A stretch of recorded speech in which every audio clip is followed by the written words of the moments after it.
Assalamualaikum warahmatullahi wabarakatuh. Jumpa lagi dengan Pegawai Histeria. Langsung saja kita lanjutkan ceritanya ya. Selamat mendengar.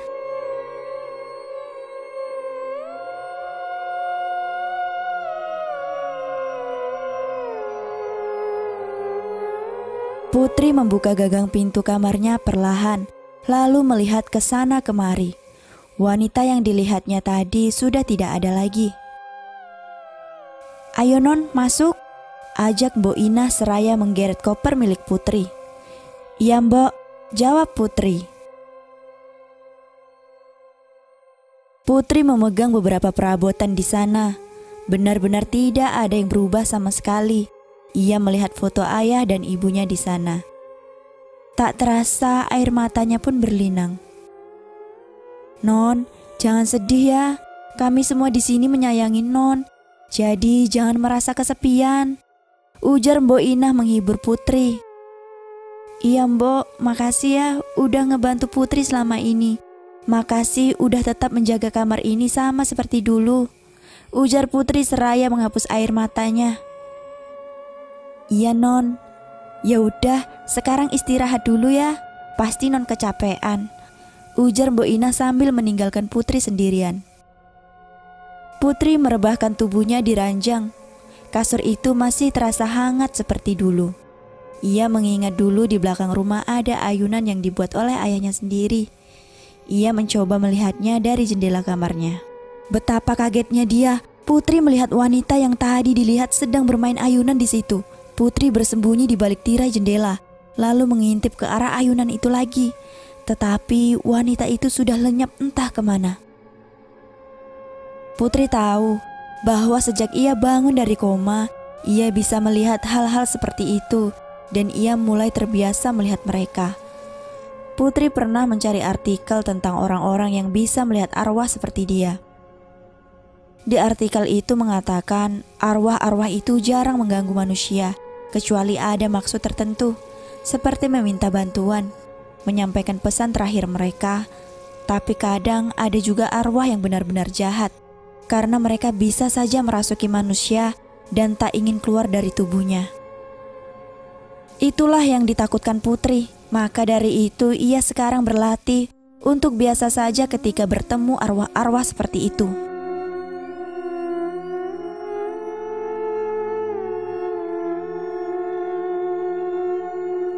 Saat hari sudah malam, mereka semua makan bersama di meja. "Gimana Putri? Apa kamarmu masih sama seperti yang dulu?" tanya pria yang biasa ia panggil Om itu. "Iya Om, masih sama kok," sahut Putri. "Om sudah memutuskan, kamu harus bersekolah lagi ya Putri, karena beberapa bulan lagi akan ada ujian nasional. Setidaknya kamu bisa mendapatkan ijazah SMA," ujar Krishna. "Apa Papa akan memasukkan Putri ke sekolahnya Dona?" tanya istrinya. "Hah? Kok dimasukin ke tempatku sih mah?" ucap Dona menolak. "Enggak, Putri bisa bersekolah di rumah. Mengingat keadaan Putri yang baru saja pulih, jadi Papa sudah menyewa guru privat buat Putri," jelasnya kepada Dona. "Kenapa nggak nyuruh aku aja yang ngajarin Putri, Pa?" ujar Bagas menawarkan diri.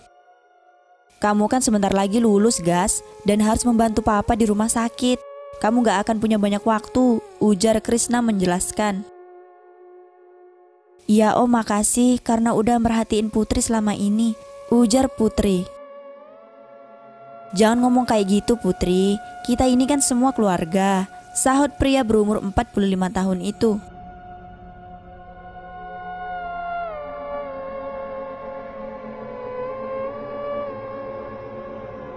Akhirnya Putri belajar di rumah dengan guru privat yang dipesan oleh Krishna. Putri mencoba membuka diri ke orang-orang di sekitarnya.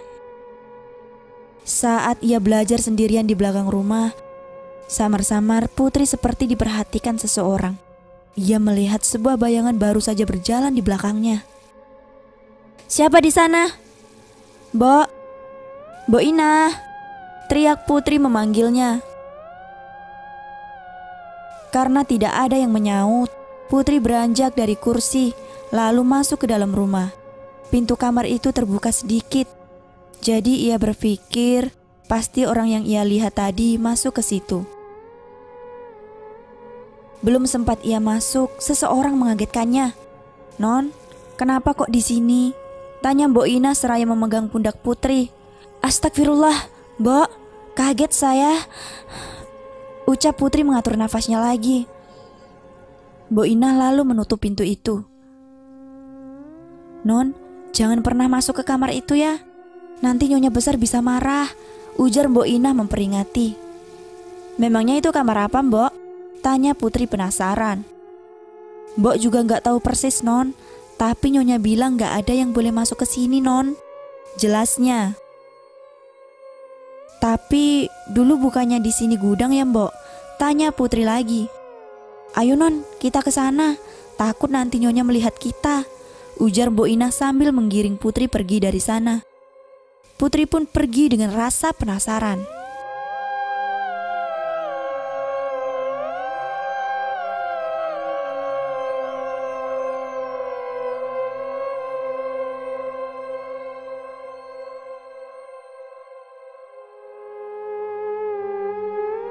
Beberapa bulan kemudian, ujian nasional akan diadakan. Pak Guru mengatakan bahwa sekolahnya akan menerima beberapa siswa dari sekolah lain untuk ujian akhir sekolah di sana, dan salah satu siswa itu adalah Putri. Saat itu Putri masih belum bisa berada di kerumunan orang. Sempat merasa pusing melihat banyak bayangan yang mengitari tubuhnya. Lalu suara seseorang mengejutkannya. "Hai, kamu gak apa-apa kan?" tanya pria muda berambut hitam pekat yang menawarkan bantuan itu. Putri pergi begitu saja tanpa mengucap satu patah kata pun. Bram adalah pria terganteng di sekolah itu. Keluarganya pun cukup berada. Banyak cewek-cewek yang mengidamkan pria itu termasuk Donna. Donna juga terkenal sebagai cewek terpopuler di sekolah itu. Jadi wajar banyak orang yang menjodohkan mereka. Tetapi Bram enggan berkomentar. "Siapa Bram? Cantik banget tuh cewek," tanya temennya. "Gak tahu. Dia gak ngomong apa-apa," sahut Bram sedikit kecewa. "Tumben banget kamu ditolak cewek, Bram," hahaha, sahut temennya sambil tertawa. "Tapi kayaknya dia bukan siswa sini deh," sahut temen yang lain. Bram masih melihat ke arah Putri. Dia penasaran sampai tiba-tiba Donna datang. "Hai Bram," sapa Donna. "Hai Donna cantik," sahut teman Bram. "Hai Don," sahut Bram dengan nada datar. "Aku mau bikin acara di malam perpisahan. Kamu sama teman-temanmu harus datang ya." "Insya Allah ya," sahut Bram. "Tenang aja, kami pasti datang kok Don," sahut temannya Bram. Donna hanya tersenyum malu. Ujian berjalan dengan lancar. Putri pun lega bisa mengikuti ujian itu. Ketika Putri ingin pulang, Bram sengaja menunggunya. "Hai, ketemu lagi," ujar Bram menyapa. Tetapi seperti biasa, Putri hanya diam tak berbicara. Bram tampak diacuhkan dan itu membuat dirinya makin penasaran. "Kamu bisu ya?" ujarnya sedikit kesal. Putri menghentikan langkahnya lalu berkata, "Bisa nggak? Nggak usah ganggu aku," pintanya. "Ternyata kamu bisa ngomong juga," jawab Bram menghampirinya. "Nama kamu siapa?" "Aku Bram," katanya sambil mengulurkan tangan.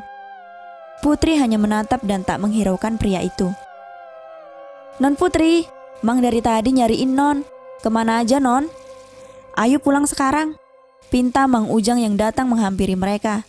"Iya Mang," sahut Putri sembari pergi meninggalkan Bram yang masih terpaku menatapnya. "Oh, ternyata namanya Putri, nama yang cantik," sahut Bram yang masih menatap Putri sampai ia pergi. "Duh bego, kenapa aku nggak tanya dia sekolah di mana? Aduh," Bram bergumam.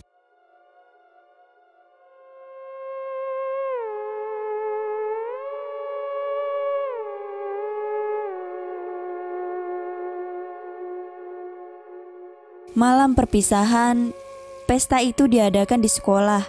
Donna sudah meminta izin pada kepala sekolah. Di tengah keramaian orang, Bram tengah mencari-cari seseorang. "Bram, kamu tuh lagi nyariin siapa sih? aku perhatiin mata kamu tuh kesana kemari?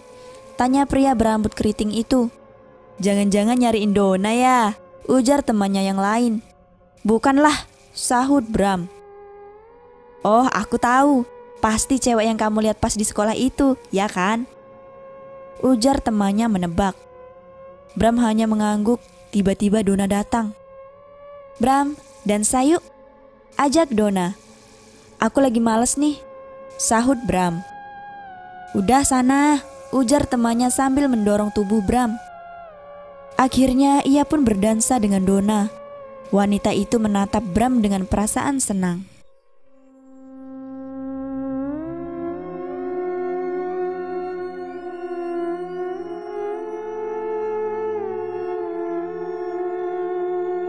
Setelah lulus sekolah, Bram dan Dona melanjutkan kuliah. Mereka mengambil jurusan yang sama sebagai dokter juga. Sedangkan Putri kuliah di rumah bersama guru privatnya.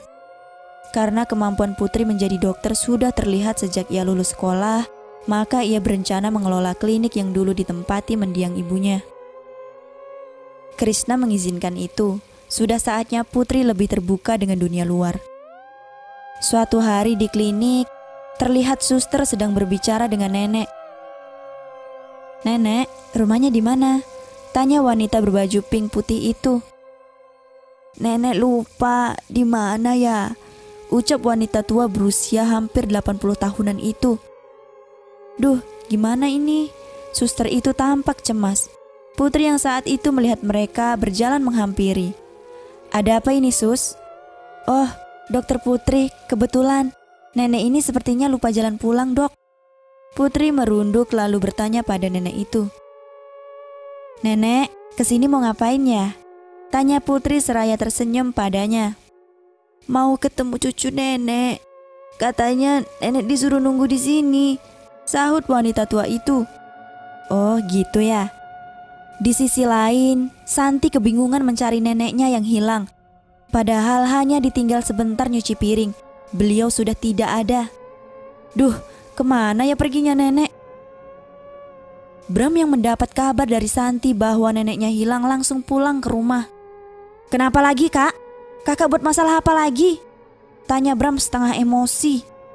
Aku gak bikin masalah, nenek aja yang pergi entah kemana, bantah Santi. Kalau sampai nenek kenapa-napa, aku gak bakal maafin kakak, ancam pria itu lalu pergi begitu saja. Bram memang sangat menyayangi neneknya itu. Setelah ia kehilangan ibunya dalam kecelakaan, hanya wanita tua itu yang merawatnya. Makanya Bram sangat peduli sekali pada neneknya itu. Walaupun beliau sudah pikun, ia tak pernah mempermasalahkan. Ia masih sanggup menjaga wanita tua itu bergantian dengan kakak perempuannya.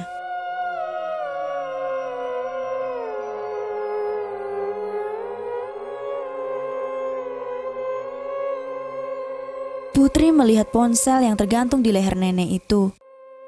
Nek, bolehkah Putri meminjam ini? Saya akan membantu menemukan cucu nenek.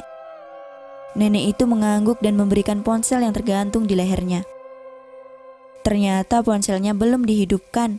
Pasti keluarga nenek itu sedang kebingungan mencarinya. Putri menyalakan ponsel itu dan yakin kalau kontak nomor 1 pasti orang yang sangat penting. Maka ia memulai menelpon. Bram sedang mengendari mobil, mendadak ada panggilan masuk. Akhirnya, nenek menelpon juga. Ia senang akhirnya ponsel neneknya sudah aktif. Halo Nek, tanya Bram tanpa basa-basi. Halo, apa Anda sedang mencari nenek Anda? Tanya Putri padanya. Bram bingung, kok orang lain yang memegang ponsel neneknya? Iya, saya cucunya. Anda siapa ya? Dan di mana nenek saya? Nenek Anda ada di klinik saya sekarang. Beliau lupa jalan pulang. Bisakah Anda menjemputnya? Tanya Putri. Tentu saja, saya akan segera ke sana. Kalau begitu saya kirimkan alamatnya, sahut Putri. Putri mengirimkan alamat klinik pada ponsel Bram, lalu mengembalikan ponsel itu pada sang nenek. Nenek, gak perlu khawatir lagi, sebentar lagi cucu nenek akan datang. Terima kasih ya cu, ujar nenek itu tersenyum pada Putri. Putri mengangguk. Sus, tolong tunggu di sini sebentar. Sampai cucunya datang, saya masih ada pasien. Baik dok, jawab suster itu. Putri pergi kembali ke ruangannya. Bram baru saja datang dan mencari neneknya. Ia melihat wanita tua itu duduk di sebelah kursi. Nek, kenapa bisa sampai ke sini? Tanya Bram lalu memeluk wanita yang dianggap seperti ibunya itu. Oh, cucuku sudah datang, sahut wanita tua itu ikut gembira. Terima kasih suster, sudah menolong nenek saya. Sebenarnya dokter Putri yang menelpon Anda tadi, bukan saya, bantah suster itu. Bisakah saya bertemu dengannya, sus? Tanya Bram. Oh, maaf, sekarang dokter sedang ada pasien. Kalau begitu, sampaikan rasa terima kasih saya pada dokter itu. Saya undur pamit ya, sus, ujar Bram. Iya, mari mas. Ayo nek, kita pulang. Bram menuntun neneknya untuk pulang. Sesampainya di rumah, aduh nek, kemana aja sih? Santi cariin kemana-mana loh. Udah kak, biarin nenek istirahat dulu, bantah Bram. Santi pun mengangguk. Bram membawa nenek ke kamar untuk beristirahat. Nek, jangan pergi tanpa pamit lagi ya. Jangan bikin Bram khawatir, nek. Iya cucuku, maafin nenek ya, ujar wanita tua itu seraya memeluk cucu kesayangannya.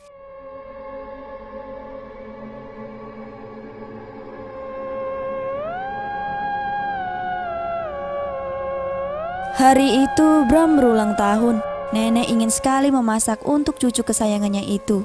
Ia menarik Santi ke pasar dan berbelanja. Nenek, pelan-pelan jalannya.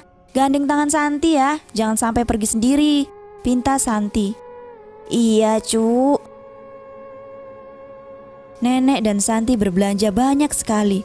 Saat Santi ingin membayar uang pada penjual itu, nenek sudah lepas dari genggamannya. Wanita itu berjalan ke tepi jalan karena melihat anak ayam yang berwarna-warni. Dulu cucuku suka sekali dengan ayam ini, gumam nenek dan berbalik. Ia tak mendapati Santi di sampingnya. Ia bingung dan terus berjalan. Sampai satu mobil yang mendadak datang langsung menabraknya. Hingga tubuh wanita berambut putih itu terhempas dan berguling di jalan. Santi yang sedang mencari neneknya melihat saat kejadian itu terjadi. Nenek! Teriak wanita itu sembari berjalan menghampiri tubuh wanita tua yang sudah tidak berdaya itu. Ia menangis memeluk neneknya. Beberapa orang segera menelpon ambulans.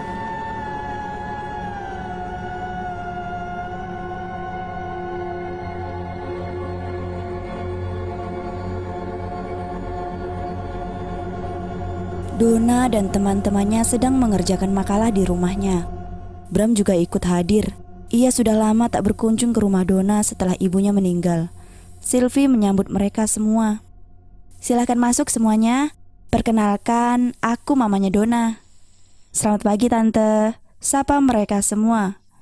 Iya, pagi. Loh, Bram, kamu sudah besar rupanya. Masih tampan seperti dulu, puji Sylvie. Ah, tante bisa aja, bantah Bram sedikit malu. Ayo semuanya masuk, anggap aja rumah sendiri ya. Iya tante. Mereka semua duduk di sofa rumah Donna. Bram, keren kamu. Udah dapat sinyal noh dari ibu mertuamu, ejek Ridwan teman akrabnya pria itu. Apaan sih, orang kita cuma teman semasa kecil kok. Aku gak pernah tertarik sama Donna. Sana ambil, bantah Bram. Gila kamu Bram, cewek secantik kayak gitu disia-siain, ujar Ridwan. Ah bodoh amat, sahut pria itu. Bram tiba-tiba ingin ke kamar mandi. Don, aku ke belakang dulu ya, ujar Bram. Oh iya, kamu masih ingat toiletnya nggak? Kalau nggak aku anterin, ujar Donna. Nggak usah, aku masih ingat kok, jawab Bram sambil melangkah pergi. Putri pun melangkah ingin masuk ke kamarnya, tapi ia malah berpapasan dengan Bram. Astagfirullah, sahut Putri terkejut setelah bertatap muka dengan Bram. Pasalnya, tepat di belakang Bram ada seorang nenek yang kepalanya berlumuran darah. Kamu gak apa-apa kan? Loh, kamu? Sahut Bram seraya mengingat wajah Putri. Iya gak apa-apa kok, sahut Putri. Kok kamu ada di sini? Tanya Bram penasaran. Belum sempat Putri menjawab, Mbok Inah datang. Loh, Non Putri kok belum naik ke atas? Pinta Mbok Inah. Iya Mbok, ini saya naik ke atas, ujar wanita itu seraya berjalan menaiki tangga. Dan ini mau kemana ya? Mbok Inah bertanya pada Bram. Oh, saya mau ke kamar mandi Mbok, tapi nggak tahu jalannya, ujar Bram. Itu pintu kamar mandinya Den, Mbok pamit dulu, ujarnya sambil pergi meninggalkan Bram. Putri yang masih di tangga merasa ingat dengan wajah nenek yang berada di belakang tubuh Bram. Wanita itu segera kembali menuruni tangga dan menemui Bram. Kamu punya nenek ya? Coba kamu telepon beliau, tanya keadaannya gimana, ujar Putri sambil berlalu pergi. Tunggu, maksudnya apa ya? Tanya Bram sambil heran menatap Putri berlari pergi. Selesai dari kamar mandi, Bram masih bingung dengan ucapan Putri. Tak berapa lama ponsel pria itu berbunyi. Iya Pak, kenapa? Tanya pria berhidung mancung itu.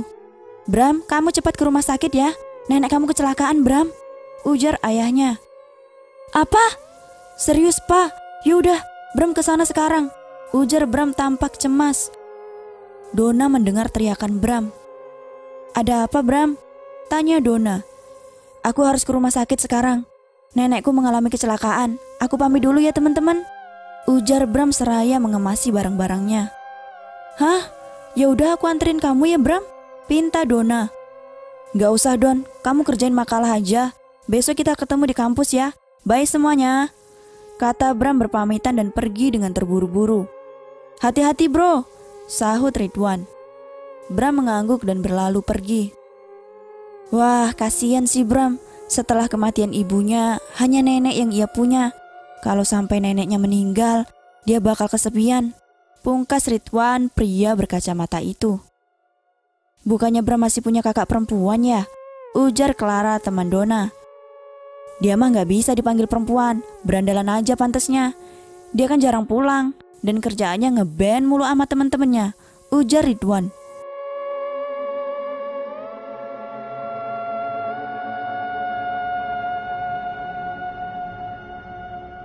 Sesampainya di rumah sakit, apa yang sebenarnya terjadi Pak? Bram bertanya dengan cemas. Nenekmu ditabrak lari Bram, dan mobil itu tidak bisa dilacak, sahut Wahyu ayahnya Bram. Apa kakak gak bisa ngejaga nenek dengan baik?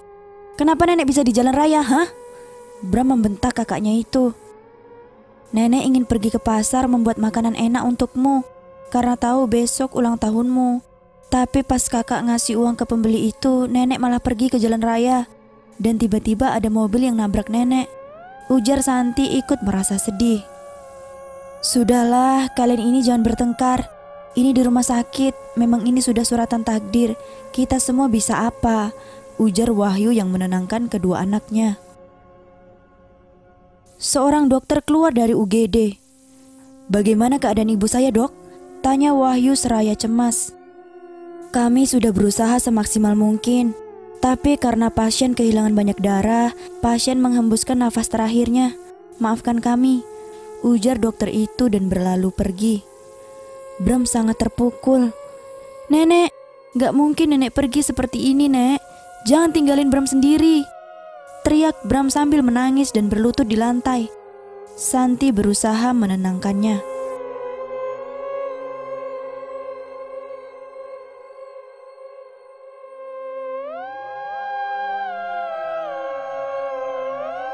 Keesokan harinya, semua teman-temannya ikut berkabung ke rumah Bram. Mereka ikut berduka atas kepergian neneknya Bram. Tak lupa orang tua Dona juga ikut ke sana. Di luar rumah tampak beberapa orang berbicara. Yang sabar ya Yu, yang kuat, ujar Krisna temannya sejak sekolah SMA. Iya Kris, makasih udah mau mampir ke sini, sahut Wahyu. Kita ini kan teman sedari dulu Yu, wajarlah kita mampir ke sini, ujar Silvi istrinya Krisna. Dona mendatangi Bram yang duduk di teras depan rumahnya, seraya membawa nampan. Bram, ini minuman buat kamu. Kamu yang tabah ya, ujar Dona seraya memberikan segelas teh. Iya, makasih Don. sahut Bram dan meneguk teh itu. Lihat deh anak-anak kita, ternyata sudah besar ya, kata Sylvie ibunya Donna. Iya, dan mereka juga satu kampus. Bram sering cerita kok tentang Donna, ujar Wahyu ayahnya Bram. Serius Yu, gimana kalau kita jodohkan mereka aja? Usul Sylvie bersemangat. Mama bicara apa sih? Ini bukan waktu yang tepat untuk ngomongin masalah itu, bentak Krishna padanya. Aku gak pernah maksain kehendak Bram, karena aku tahu dia sudah menderita karena kehilangan ibunya. Kalau Bram cocok dengan Donna, biarkan mereka yang memutuskan sendiri, ujar Wahyu dengan bijaksana. Sylvie pun mengangguk. Ternyata Putri juga ikut ke rumah Bram, tapi ia hanya duduk di dalam mobil dan melihat dari kaca jendela. Ketika Putri berbalik, ia dikejutkan oleh seorang nenek yang sudah duduk di sampingnya. Astagfirullah ya Allah, teriaknya karena kaget. Non Putri, kenapa non? Tanya Mang Ujang heran.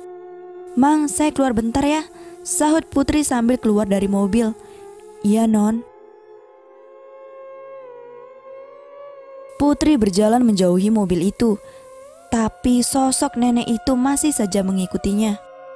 Jangan ngikutin aku, pergi nggak? Aku tuh nggak ganggu kalian, sahut Putri berteriak. Tiba-tiba langkahnya terhenti, seperti ada yang menghentikannya. Nak, ini nenek, kamu nggak ingat ya? Kita pernah ketemu waktu di klinik, nak, sahut nenek itu dengan lirih agar tak menakuti Putri. Tapi Putri tak ingin menjawabnya, ia takut akan terjadi sesuatu nanti. Nenek gak akan melukai kamu kok nak. Nenek malah mau berterima kasih tentang hari itu, ujar nenek itu lagi. Putri merasa nenek itu tak berniat buruk. Akhirnya ia berbalik, nenek itu pun tersenyum. Itu pertama kalinya Putri berinteraksi dengan makhluk halus. Wahyu melihat Putri. Anak itu siapa, Kris? Sepertinya aku belum pernah melihat dia, tanya Wahyu. Oh, namanya Putri. Dia keponakanku. Kamu gak ingat Kuncoro ya? Putri itu kan anaknya, ujar Krishna menjelaskan. Oh, Kuncoro, aku ingat. Wah, kecelakaan itu tidak bisa terlupakan. Beruntung sekali anak itu bisa selamat. Tapi ngapain dia di sana sendirian? Tanya Wahyu. Kamu gak tahu ya Yu? Putri itu memang sedikit aneh. Dia jarang bergaul sama orang, selalunya sendirian, jawab Sylvie. Udah lama, sana panggil Donna, kita harus pulang. Ini sudah malam, pinta Krishna pada istrinya itu.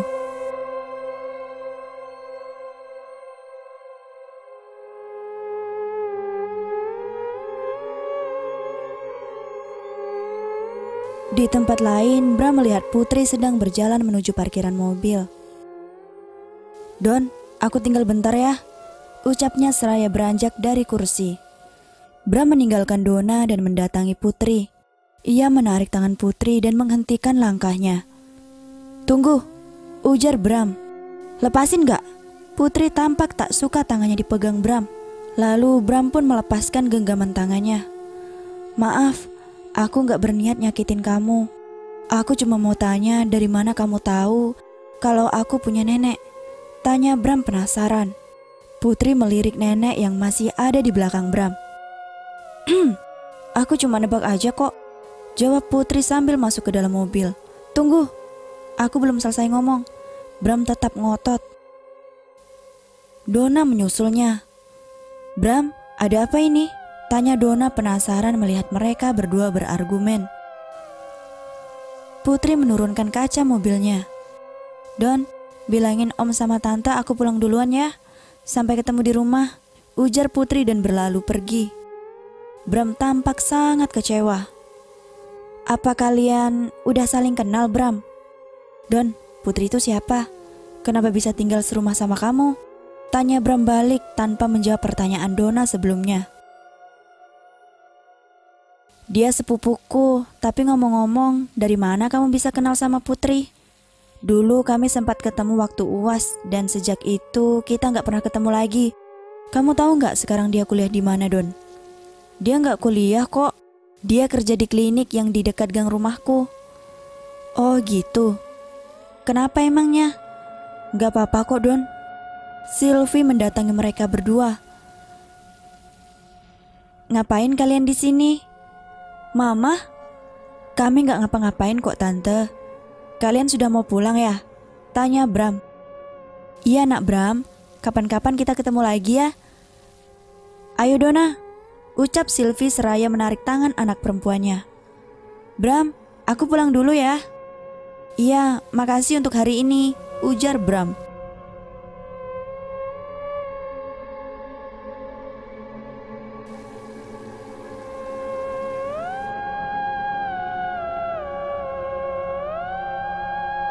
Bram, kita makan siang yuk. Maaf ya Don, aku ada urusan hari ini. Lain kali aja ya, ujar pria berkulit putih itu seraya berlalu pergi.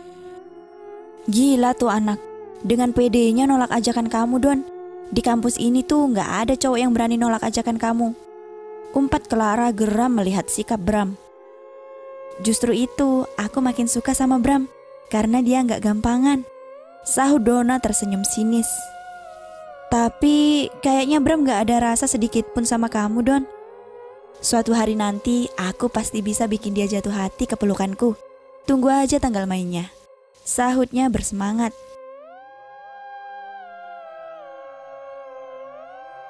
Seperti biasa, Putri sudah berada di klinik sejak pagi. Hari itu tidak begitu banyak pasien. Bram datang ingin menemui Putri di klinik. Ternyata ia baru ingat saat neneknya hilang dulu, Putrilah yang membantu menemukannya. Selamat siang suster, kata Bram menyapa. Iya siang mas, ada keluhan apa ya? Tanya suster Ana. Saya nggak sakit sus, cuma pengen ketemu dokter Putri, bisa nggak? Sebentar aja, pinta Bram padanya. Oh gitu ya, sebentar ya, saya tanya dokter Putri dulu, ujar suster itu sambil menelpon. Iya sus, kenapa? Putri menjawab telepon. Dok, ini ada yang mau ketemu sama dokter, ujarnya. Keluhannya apa ya sus? Dia bukan pasien dok, cuma ingin ketemu dokter. Namanya siapa? Tanya Putri. Kalau boleh tahu, Anda namanya siapa ya? Tanya suster itu pada Bram. Bilang aja dari Bram gitu. Dok, namanya Mas Bram, sahut suster Ana ke Putri. Putri tampak tak percaya kalau si Bram nekat juga mendatangi dia. Bilang ke dia, saya masih ada pasien, suruh dia pulang aja sus, sahut Putri. Iya dok, ujar suster Ana sambil menutup teleponnya. Gimana sus? Tanya Bram penasaran. Maaf ya mas, dokter Putri masih banyak pasien, dia nggak bisa nemuin mas. Gitu ya, susahnya mau ketemu dia, atau dia emang sengaja nggak mau ketemu sama aku, gumam Bram. Nah, bukannya pasien kita hari ini udah selesai semua ya? Emangnya pasien mana lagi yang diperiksa dokter Putri? Tanya temannya tiba-tiba. Hus, diam kamu, ujar suster Ana seraya mengangkat jarinya ke bibir. Bram pun mendengar itu. Jadi bener, dia sendiri yang gak mau ketemu saya sus, tanya Bram lagi. Suster Ana menghela nafas. Sepertinya mas harus jadi pasien dulu kalau mau ketemu dokter Putri. Pasalnya dia tadi nyuruh mas pulang aja. Maaf ya mas, sahut suster Ana. Bram akhirnya pergi dengan perasaan kecewa.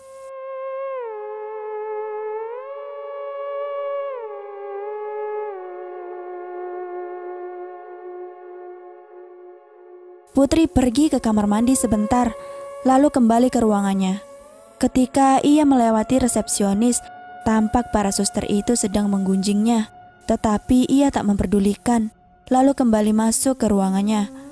Saat baru membuka pintu, Putri langsung menjerit. Astagfirullah ya Allah! Ia berteriak dan menutup pintu itu lagi dengan keras. Sontak semua orang pun datang melihatnya. Dokter, kenapa dok? Ada apa? Tanya suster Ana penasaran. Sebenarnya Putri melihat neneknya Bram berdiri di jendela ruangannya. Sontak saja ia sangat kaget. Tetapi karena tak ingin yang lain tahu, ia pun beralasan. Itu tadi saya lihat ada kecoa di ruangan saya, Sus, sahut Putri. Hah? Kecoa, Dok? Tanya Suster Ana sambil membuka ruangan itu dan mengeceknya. Gak ada apa-apa tuh, Dok. Di mana dokter melihatnya? Putri berjalan masuk dengan ketakutan, lalu melihat sekeliling. Neneknya Bram sudah tak terlihat. Syukurlah. Mungkin kecoanya sudah kabur, Sus. Makasih ya. Suster bisa balik kerja lagi, kata Putri. Ya udah kalau gitu, Dok. Suster Ana pergi dengan perasaan yang tak menentu. Putri duduk di kursinya dan menata napasnya. Tiba-tiba angin dingin berhembus melewati telinganya. Putri merasakan bahwa ada orang lain di ruangan itu. Ia pun mulai merinding lalu berkata, "Siapapun yang ada di sini, tunjukkan wajah kalian." Putri mencoba mengumpulkan keberaniannya. Dan benar saja, tak berapa lama seorang nenek tua yang wajahnya pucat muncul dan berjalan ke arahnya. "Nenek!" teriak Putri sedikit kesal. "Maaf nak, kalau nenek ngagetin kamu," sahut nenek yang sudah meninggal beberapa hari itu. "Nenek tuh harusnya ngasih kode dulu kalau mau muncul. Jangan tiba-tiba gitu, Putri kan kaget, Nek," ujar Putri. "Iya, nenek minta maaf ya. Lain kali nenek gak akan gitu lagi," ujar wanita tua itu sambil tersenyum. "Nenek ada perlu apa kesini?" "Kamu tentunya sudah tahu kenapa nenek kesini." "Nek, bukannya gak mau bantu, tapi saya gak suka. Orang bakal ngira saya ini gila, Nek," ujar Putri. "Nak, nenek yakin Bram bukan orang seperti itu. Percaya sama nenek."